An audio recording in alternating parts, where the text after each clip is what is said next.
नमस्कार, safe India में आप लोगों का बहुत बहुत स्वागत है। देखिए, हम सीएसपी चालक एपीएस चालक के पास सबसे बड़ी प्रॉब्लम ये निकल के आ जाती है कि आखिरकार हम लोग कैश लाएं तो लाएं कहां से। आईडी तो ले लिए, एपीएस आईडी तो ले लिए, लेकिन कैश लाए कहां से।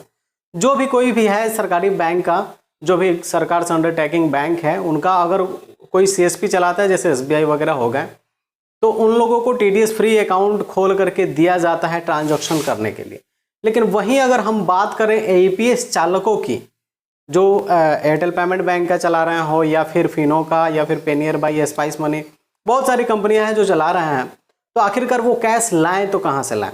ठीक है, शुरू में हमने एपीएस आईडी तो ले लिया, सेविंग अकाउंट से कुछ ट्रांजैक्शन भी हमने किया, लेकिन अगर बड़े पैमाने पर ट्रांजैक्शन होने लग गया, रोज का 1 लाख रुपया होने लग गया, रोज का 50,000 होने लग गया, तो फिर आखिरकार कैश हमें मिलेगा कहां से। कहां से मिलेगा, कहां से मिलेगा, कहां से मिलेगा, इसी बात पे हम लोग डिस्कस करने वाले हैं। तो नमस्कार, मेरा नाम है चंद्रकांत और आप देख रहे हैं सेफ इंडिया। तो देखिए, सबसे पहली बात है कि अगर आप सेविंग अकाउंट को यूज कर रहे हैं अपने बिजनेस के लिए, तो प्लीज आप ना कीजिए, बिल्कुल ही ना कीजिए। चाहे वो देखिए केवल यही बिजनेस एपीएस आईडी चला रहे हैं वही नहीं है, आप कोई भी बिजनेस कर रहे हैं तो उसमें सेविंग अकाउंट बिल्कुल यूज ना कीजिए। उसके लिए करेंट अकाउंट बनाया गया है। बहुत सारी कंपनियां हैं, बैंक है, बहुत सारी बैंक है जो टीडीएस फ्री अकाउंट जो है खोल करके देती हैं, जैसे कि axis bank, HDFC bank, ICICI bank. ये सब अगर आपके नियर बाई में है तो आप जा करके, ये सब ब्रांच अगर पास में है तो जा करके उनके मैनेजर लोगों से संपर्क कीजिए और बोलिए कि सर हमें एक टीडीएस फ्री अकाउंट खोल के दे दीजिए। वो लोग आपकी मदद जरूर करेंगे। लेकिन मेरे पास तो नहीं था, मैंने गया एसबीआई वाले के पास। उन लोगों का तो भाव ऐसा ही बढ़ल रहता है। समझ जाइए कि कस्टमर को देखते हैं तो उन लोगों को लगता है ना कि भाई ये कहाँ से मेरा जानी दुश्मन आ गया, कैसे भाग जाए यहाँ से। तो भाई साहब, काम तो कैसे भी करना है, सैलरी मिल रही, बैंक सैलरी दे रहा है। तो मैंने गया तो उन्होंने साफ मना कर दिया कि नहीं, इस हमारे बैंक में, हमारे ब्रांच में इस टाइप का अकाउंट नहीं खुलता है। लेकिन अगर वो लोग चाहें तो टीडीएस फ्री अकाउंट जो है खोल कर दे सकते हैं, क्योंकि हम लोग भी एक टाइप का गवर्नमेंट का ही काम कर रहे हैं, गवर्नमेंट का ही स्कीम निकाला हुआ है। तो आप लोग आखिरकार कैश कहाँ से लाइएगा। बहुत सारी कंपनी जैसे पेनियर बाई है, satin finance, small finance bank का कैश इन करता है, तो कोई स्मॉल फाइनेंस बैंक है वहाँ से आप कैश इन करके पैसा ला सकते हैं। जैसे अगर आप फिनो, पेनियर बाई वगैरह चला रहे हैं तो। बाकियों के लिए मैं बता दूं कि अगर तरीका 2-3 तरीका है, मैं आप लोगों को बता देता हूं, ध्यान दीजिएगा, आपके काम का है। दूसरा तरीका हमारे पास यह है कि आप अपने नियर बाई में जो भी बड़े बिजनेसमैन हैं, बड़े पैमाने पे काम कर रहे हैं, उनका अकाउंट नंबर जो है, उन लोगों के पास करंट अकाउंट होता है, उनसे जाके बात कीजिए कि भाई साहब मैं आपका जो है पैसे ले लूँगा और बदले में मैं आपके अकाउंट में पैसे डाल दूंगा, आपको बैंक जाने की ज़रूरत ना पड़ेगा।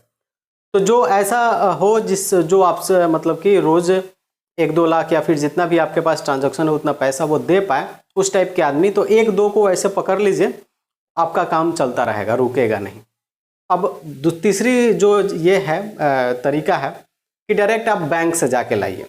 तो करेंट अकाउंट है, किसी किसी का 20 लाख का लिमिट होता है, किसी किसी का 40 लाख का। लेकिन 20 लाख के ऊपर अगर करेंट अकाउंट से आप कैश विड्रॉ करके लेके आते हैं, विड्रॉ करके, तो क्या होता है कि 2% का टीडीएस आपको देना पड़ता है। सपोज दैट, मान लीजिए कि आपके पास 1 लाख रुपए प्रत्येक दिन का ट्रांजैक्शन है, लेकिन आप जो है बैंक जा रहे हैं और वहां से पैसे निकाल के ला रहे हैं, बाकी आप कोई भी हाथ पांव नहीं मार रहे, इधर उधर से पैसे लेके नहीं आ रहे हैं, केवल बैंक पे ही डिपेंड है। तो अगर एक दिन का 1 लाख, तो 365 दिन का 365 लाख, यानी कि 3,65,00,000। तो एक बात आपको बताएं, 1 करोड़ का जहां जो ट्रांजैक्शन आपका लिमिट क्रॉस किया, तो वहां से टीडीएस 2% से हट करके 5% जो है टीडीएस कटने लगता है। आप समझ लीजिए कि 1 करोड़ का तो 2% काट ले, यानी 2 लाख, और उसके ऊपर जब आप ट्रांजैक्शन कीजिएगा तो 1 लाख से 3.5 लाख के बीच में, तो 2, 3, 3.5, यानी कि 2.5 लाख का आपको पूरे 5% टीडीएस भरना पड़ेगा, जो कि टोटल हो जाएगा आपका 12.5 लाख रुपया। तो आपका सालाना 12 और 2 24, 24.5 लाख रुपए, 24,50,000 रुपये हो गया आपका।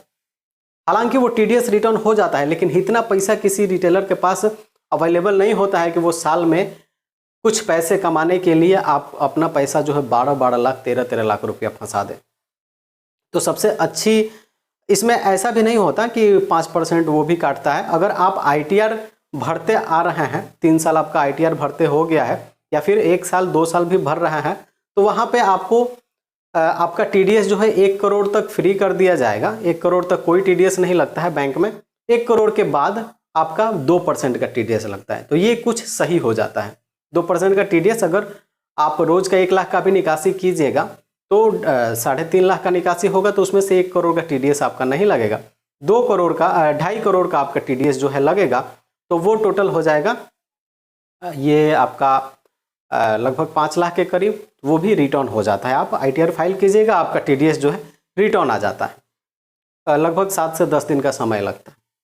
तो कोशिश आप लोग यही कीजिएगा कि अगर फिनो चला रहे हैं तो ब्रांच से ले लें। और सबसे बड़ी प्रॉब्लम है कि आप दूर मत जाइएगा पैसा लाने, क्योंकि हम लोग जान पे खेल करके कस्टमरों को सर्विस देते हैं। जान पर खेल करके हम लोगों का पैसा छीना जाता है, गोली हम लोगों को मार दिया जाता है। तो मैं आप लोगों को हमेशा रिकमेंड करूंगा कि दूर प्लीज़ ना जाइएगा पैसा लाने के लिए। आप कोशिश कीजिएगा कि आपके मार्केट में ही 1 किलोमीटर के दायरे में ही आपका जो है पैसा मिल जाए उतना, और आप काम कर पाएँ। तो ये 3 तरीका था आप लोगों के लिए। फर्स्ट ये था कि आप कैश इन तरीके से ले सकते हैं, स्मॉल फाइनेंस बैंक, उसमें कैश इन करने का भी पैसा मिल जाता है और आपको कैश भी मिल जाता है। दूसरा तरीका आप किसी बड़े बिजनेसमैन से ले सकते हैं, उनका अकाउंट सेटलमेंट अकाउंट में जोड़ के उनको ट्रांसफ़र करके ले सकते हैं। तीसरा जो है बैंक से ले सकते हैं, लेकिन आप करेंट अकाउंट जरूर खुलवा लीजिएगा। ठीक है, तो ये 3 जानकारियाँ थी आप लोगों के लिए। उम्मीद करता हूँ अच्छा लगा होगा। वीडियो अच्छा लगा होगा तो 1 लाइक अवश्य कीजिएगा और सब्सक्राइब कर लीजिएगा, क्योंकि ये सेफ इंडिया हमेशा आपको सेफ रखेगा। फिर मिलते हैं अगले वीडियो में, तब तक के लिए नमस्कार।